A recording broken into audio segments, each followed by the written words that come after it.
Mulungi tulaba ali ku Lugonvizi show gyesinzira okubeera ng'otulaba mwebale nnyo mwebalire ddala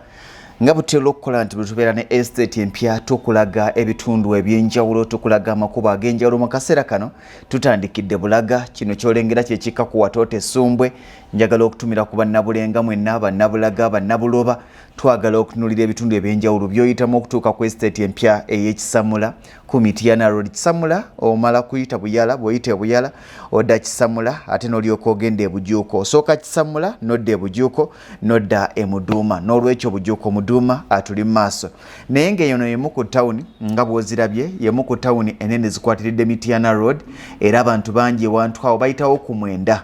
naye nga Bulaga bayitawo Bulenga ku Mwenda abamu naye nga Bulaga nga bw'olengerawo street nene erudda n'erudda ke kamu ku bubuga obuli bize in fact ndowooza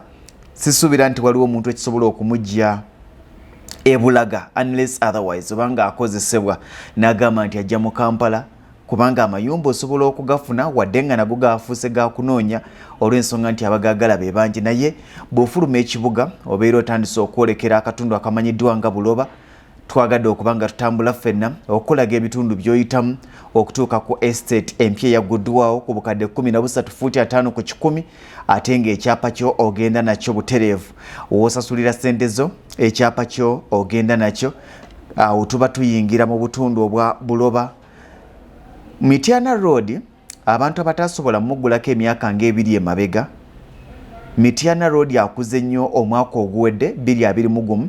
n'omwaka gwa 2020 ne 2019 2019 poloti za Mityana zaali zikyali yaddeko Mityana Road seri Mityana Road naye ku lwaliro buli lunaku olukya enkulaakulana yeeyongera nnyo kitegeeza nti akaseera kagenda kutuuka ng'okunoonya ewali akataka kubanga awo wonna ku kkubo mbadde mbasaba twandibadde twesonyiwawo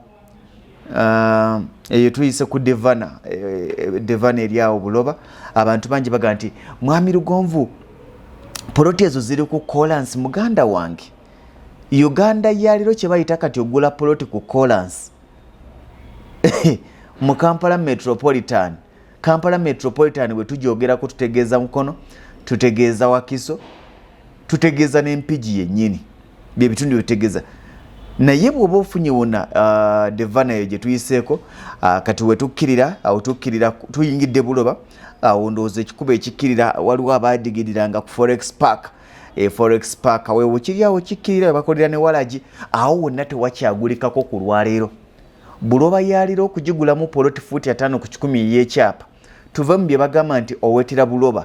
naye kye bayita Buloba ogigulamu poloti ya 5 ku 10 muganda wange okanira olina okuba nga weenywezezza ey'ekyapa n'olwekyo atutambula mpolampola okwongera okulaga ekitundu osobole okumanya ddala wengenda okugula mpitawa era njagala nayo nti akapande kano wamma nakalaba bwe twali tulambula poloti ze tugenda okulambula fuuti 5 ku 10 nteeketeeke amakubo mwegali ekimu ku bintu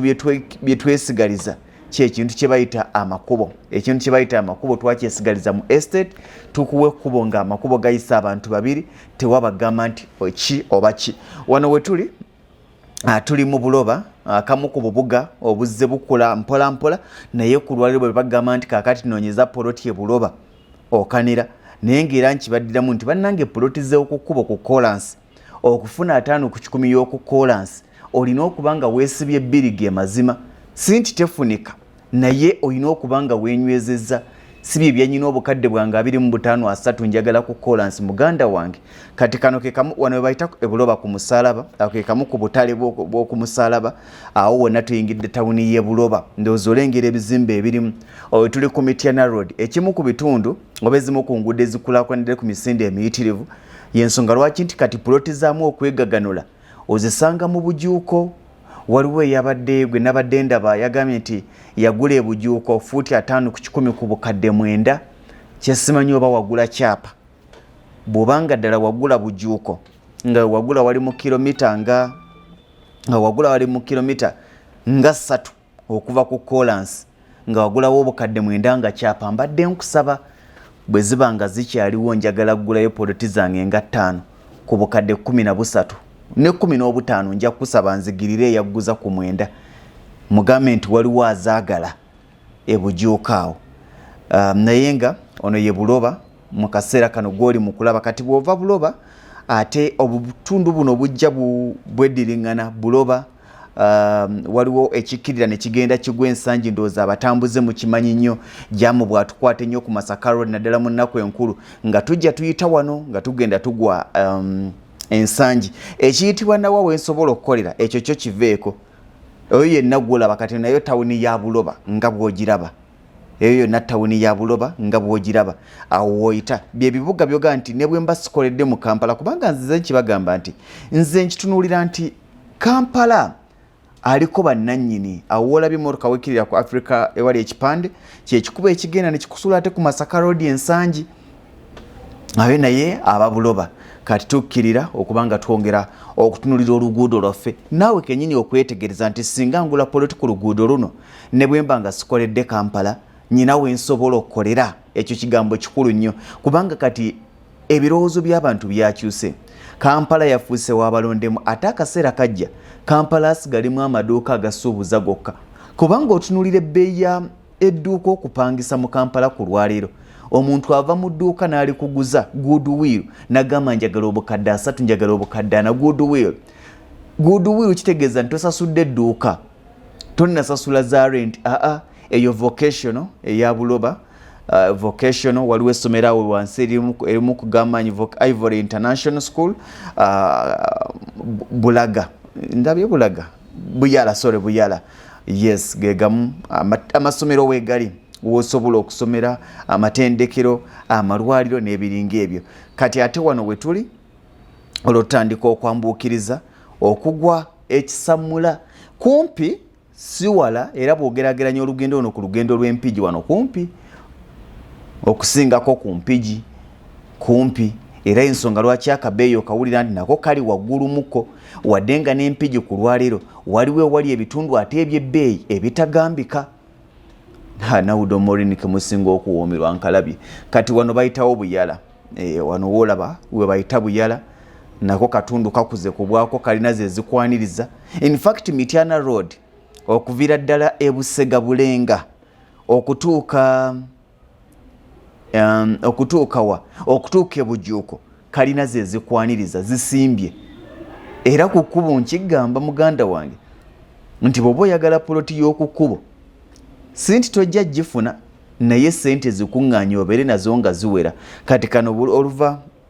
ebuyala nga bwe nakibanyonnyodde kano ke kaserengeto ketukkirira okwambuka okutuuka wali ekisamula then wetuwetera ku mukono gwaffe ogwa kkono okutuuka poloti zino we ziri kilomita 2 okuva ku kubo era bwe tutuukawo tugenda kubanga tubalaga amakubo ag'enjawulo area view tujja kweyambisa area view okusobola okufuna ekifaananyi ekituufu n'okulaba waawo bw'oliawo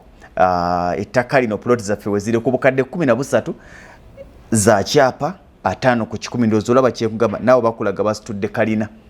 okiraba naawe wenyini kati ono yina kisamula wano bayitawo kisamula bakulaga basitudde zikalina buli ajjawo ekibira ateekawo kalina buli ajjawo ekibira ateekawo kizimbe ku lwaleero akaseera kajja ndowooza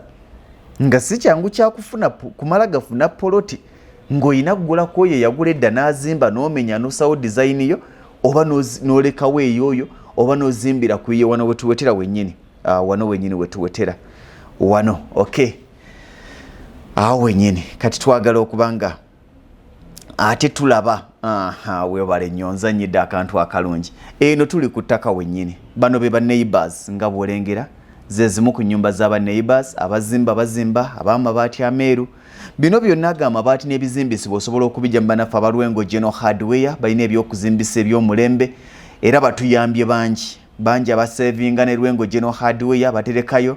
ne bagaa nti bannaye twagala kutereka ne Lwengo General Hardware aka green kakyaliwo era woba oyagala environment ya green oba nga tunatuuka kubanga okolerawo oba nga ozimbawo ettaka okyasobola okubanga oteekawo ebintu byo babitooka oba ki n'ogira nga okya kati ono nga bw'omulengedde ayina ekiyumba ky'enkoko ayina n'amaka ge akolera awo yuno ali mu kusitula kizimbe kye bano baamaliriza amakubo geego bwe tutuuka mu kitundu yetusookerako kwekola amakubo agatutuusiza ddala okuyitira ddala mu batuuze ekkubo we liyita si bye byoga nti kaakati ate matiriyo ejja kumuyiwa waggulu eri ate bw'omuyiwa waggulu nti kaakati awo nti okwate owa wheelbarrow akusombere wano tuli ku estate yenyini yejolaba tetukyeyongerayo wano wetuzanyira tuli ku estate gega amakubo golaba gakuyingiza mu estate eri gasigala gakka wano ne gagenda nga gayingira wolaba twataddemu amakubo waliwo wabadde obuti bwa Kristo ndoga nti atujjamu waki waliwo atanatuuka kukozesa olwaki tumutemera kalitunsi we kasigalemu bw'anaatuuka okuzimba gye emiti gyennyini gyajja okutema aserese bw'anaatuuka okuzimba gye emiti gyajja okutema mu kifo ky'omuzimbi omugamba nti njagalayo emiti 30 atemera ddala mugundi ye ne bakozesa egyo katugireke wasigale nga bwe wayo tubateremu amakubo kubanga ewasigadde kiri fine plot ziri demarcated buli kimu abatandika okuzimba obalaba amakubo go mateeketeeke bulungi nti tukuwa ekintu oba tukuwa ewantu ng'olina ne w'osobola okutereka matiriyo nti nga bw'olaba amaka kati kyekiri ekiyumba ky'enkoko ky'olengera omwami yazimba amaka ge malidaadi bw'amala okuzimba amaka ge malidaadi nassaako n'ekiyumba ky'enkoko akolera waka ye ne bw'agenda n'akola omukyala asigala alunda enkoko bwe zibiika ng'akuŋŋaanya amagi ge embeera bw'etyo we wantu wenjagadde okubalaga namba y'essimu kweri ku screen mugiraba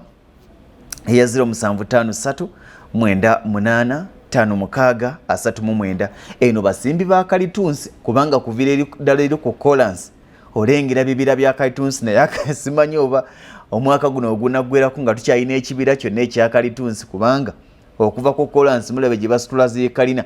ebira wakati mu katunsi we batema we bazimba naye nga ekintu bwekityo bwe kiri mugana nga atulaba yeno estate empya eyabulaga ku bukadde 13 ndowooza yemu ku bbeeyi ekyasinze mugana nge abamu ku bantu benzikiriza abamanyi ekitundu ekyo Semuddu Abe wagula bujuuko Semuddu Abe era bangambye nti tomuyita Semuddu Abe wekyeka nti omwongerako nti owaka Guinness Semuddu Abe waka Guinness mwana wa taata kino ekitundu okimanyira nkakasa ndi nawe tukuyisiza obadde ngaali ewaka Ambassador Naudo Maureen agamba nti kakaki oba neno onfuneyo yes osobola nobeera nga ku Masaka Road oyinako nga ne ku Mityana Road oyinako ate ekirungi ekiriwo nti ku Mityana Road ne Masaka Road otasobolaga nti banzaala ku Masaka Road sigule Mityana Road Mityana Road alina amakubo galinga 3 bagakusuula ku Masaka Road okuli eri kujja ensangi nerikusuula ebuloba oba eri kujja Katende nerikusuula ebujuukawo wonna obeera mu maka estate ekubeera mu makati wooviirako wonna otuukawo bulungi ndowooza olaba environment yawo ttaka likyali gimu ababadde balima buli kimu olengera ka green keeko ne bugamba nti sigenda kukolerawo kati of course wakyaliwo opportunity y'amaanyi okuba ng'otereka ettaka lyo n'omanya nti olitadde ewantu ewalungi eririna ekyapa lye batagenda kuyingirira lyojja ogamba nti mpita wano ne wano ekyapa kyange kyekino ettaka ly'emba nalyo ebiseera ebisinga libeera lya byapa y'ensonga lwaki mulaba nti libaamu obwegendereza bungi mpozi era njagala okubategeeza nti abali ku estate ya Kirazinseke waliwo ebyapa ebyali byasigalayo aba Kirazinseke ku muzikiti ebyapa byali byasigalayo byakomyewo mujja kujja mu binone abali ku estate ya Kakola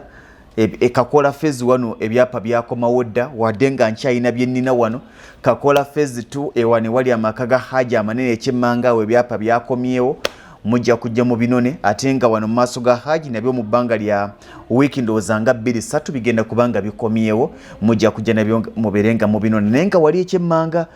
waliwo Haji ati mukwano gwange olwagula n'asitulirawo ebyapa byakomyewo ebyapa byammwe mujja kunsindikira abantu mubeere nga ate mu binona n'enseke ebyapa byonna byakomyewo munsindikira abantu babinone ate nga bino byo estate gende mu kubalaga ebyo byo weebiri mu ngalo twagenza okugisumulula ng'olwera ebyapa bituli mu ngalo ne tugamba katubawo ekintu oba oliawo ate ekiwedde amakubo gaali gasalwa dda wakati mu kukola ku byapa na buli kimu tugambye katugaddemu omuntu abenga nti ate kakati nalinnye kakonge emmotoka yogireta paka wokyamira tukuwe ekkubo lya fuuti 18 nga mweyisa n'okweyisa nodda buli omujjaze n'ogenda gy'ogenze n'olwekyo bwe watyo bwe wali mugana nga atulaba estate yaffe yeeyo enamba z'essimu eyeeyo eri ku screen amakubo nga bw'ogalaba nti naga gewandigaye nti tegali mu estate naye nga gatutuusa ku estate banga gaba neighbor baffe tugakola kubanga tukimanyi nti naawe gwe tuleese ogenda kuyitawo okitegeera naawe gwe tuleese wogenda okuyita kati lwaki tutukolere ekkubo eri awo wogenda okuyita n'olwekyo fuuti 5 ku 10 za bukadde 13 obeere ne banneiba nga bano nabalabe bantu balamu tebalina mutawaana ojja kunkubirako munzikirize oba oliawo mbagalize olwokubiri olulungi olw'obuwanguzi olunaku lw'abakyala abakyala bongere okuba nga bafuuka abazira nga bafuuka ba landlord mubeere bulungi mweraba